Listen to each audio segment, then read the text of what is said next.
Fallout New Vegas Blue, I mean Old World Blues. You remember that one with the evil toaster oven? That wanted to burn the world? And that dog thing that nobody really liked because it really wasn't worth it. Oh yeah, and the sonic emitter, which is literally just a souped up version of the pulse gun that wasn't in a nearly destroyed state, so actually completely making the pulse gun useless. Yeah, that DLC, it sucked. So, I'm not gonna lie. Right off the bat, I'm gonna go ahead and say this DLC had its upsides. It really focused mostly on things such as energy weapons and robotics and other science-related parts of Fallout. Those are all very important in Fallout, but in Fallout New Vegas, they were not very much focused on in a sense.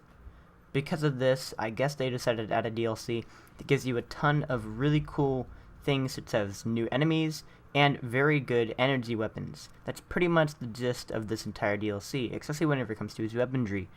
Now, there were a couple of bullet-based weapons in this game, but pretty much most of them were weapons that were very hated. So it seems like any weapons that weren't energy weapons were utterly just hated on and seen as disgraceful in this game. As if, contrary to in the actual main game of Fallout New Vegas, it's actually seen as the other way around, where usually energy weapons are seen as something really dumb to use, where bullet-based weapons are very praised and seen as the obvious choice, and if you use anything other than that, such as energy weapons, or heck, even melee, you're pretty much unintentionally punished by the game. It also introduces a lot of cool armor.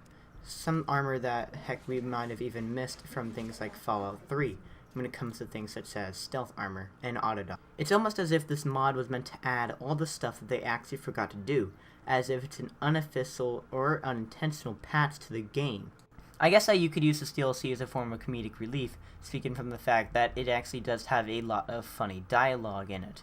You can also use it if you're in the need for some good armor or good power weapons. That's about it. Don't come here for actual enjoyment, because the actual objectives here, or any sort of game content at all, is utterly horrible. So in the background, I've had gameplay from the actual DLC. But the thing with it is the fact that pretty much you spend most of the DLC literally looking for little discs. That's right. For about the first couple of hours of this entire game, you spend time finding discs so a toaster oven can talk to you. Or you find a disc for a literal sink. Right now, that's pretty much what I was doing. You'd pretty much spend almost the entire DLC hunting down said discs. Then you'd find all the discs, and it'd send you off for more discs. Finally, you go back to Black Mountain, where they tell you that they need more discs. You literally have to go out on a mission on three separate occasions so you can find 3 discs for a light switch. And this is only so the light switch has the ability to turn the lights on and off. Heck, it can't even do that. It can make the lights a certain color, giving you special abilities, but it can't actually turn the light on or off, unless you completely disable it, at which point you can actually turn the light on or off. I see this almost as if it was a joke meant to show off something such as unintentional use of technology to the point where it's more of an ignorance than it actually is helpful, but it seems almost as if it's literally that joke, but it was taken to a way further extent. And after about 5 hours or so actually playing on this DLC, I still never found all of these discs. At which point I actually found out there's more missions to be able to be done. As you can see here, I'm searching around for these discs, and soon enough I'll discover there's actual other missions. Most of you in the comments will probably be like, you could have just done those other missions first. But no, you see, this was my first DLC, meaning this was my first view on what a Bethesda DLC was like, or at least a Bethesda DLC for this specific game. With that mindset, I figured that I'd be given one mission at a time, not multiple missions as if it was literally just a complete version of its own game. I did not expect that. I expected it to be more as if just a tiny bit of content added to the main game. So when I figured out it was a completely different world, I was a bit surprised by that. But nevertheless of that, I was a bit surprised when there was so many missions that I could have done. But most of them were very boring or completely glitched out. You'd go through one door and it'd tell you to go back through the doors, you'd go through 2 other doors. You go through those 2 doors and it'd tell you to go back through the other door. It wouldn't even tell you what you're trying to do.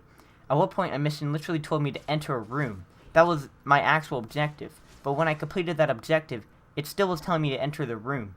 but yet the arrow was pointing for me to leave the room, and if I'd leave the room, it'd tell me to go back into the room. I continued this for a good about 15 minutes until I gave up. That is pretty much the extent of these missions. And also, like I said a minute ago, this is my first interpretation of this DLC, or any DLC at all to do with this game. I did not expect there to be other missions, so I pretty much continued on with this really repetitive crap for quite a few hours.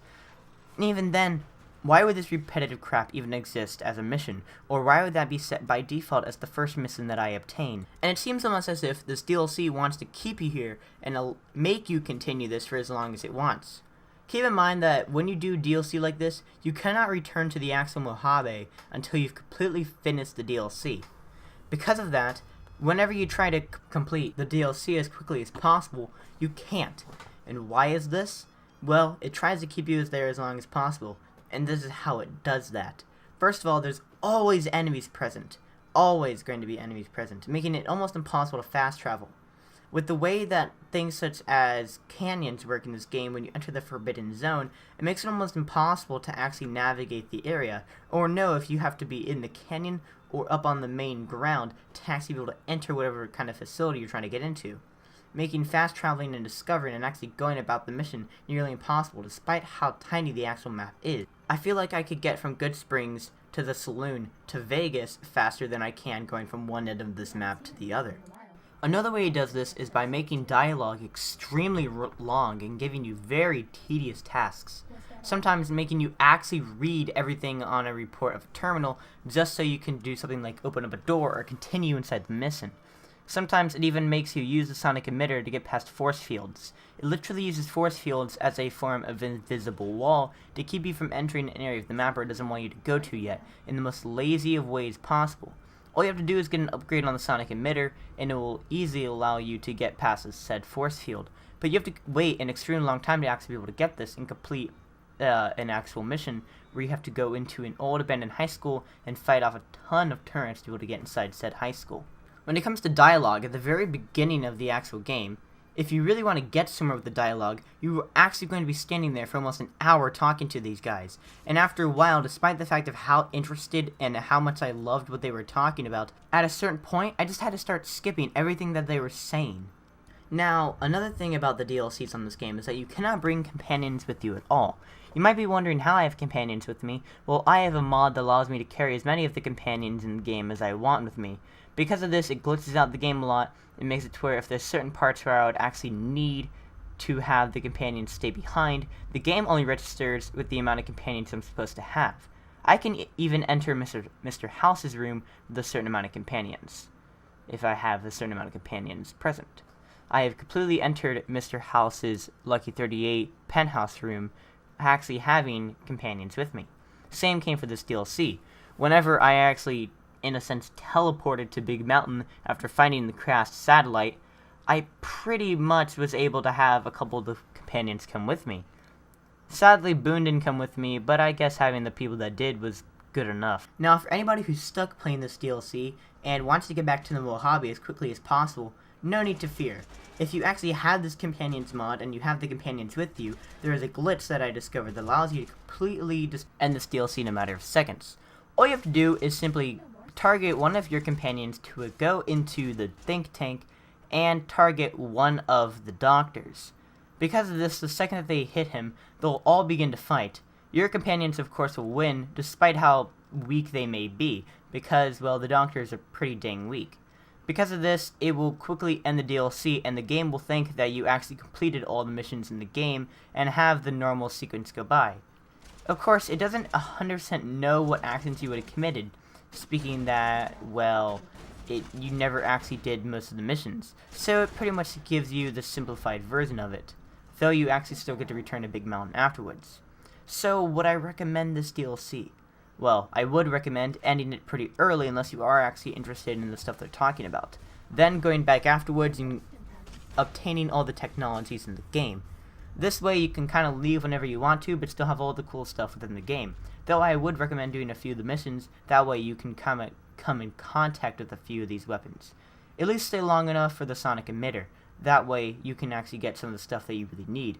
Also, you can get a ton of free caps off them because they think that caps are useless, and for some reason just decide to use that as a currency for one of their terminals. And with that tiny slice of my opinion, I will leave you all to enjoy the DLCs you please. So, go ahead and play it and buy it if you want, if you actually have money to completely burn. Goodbye.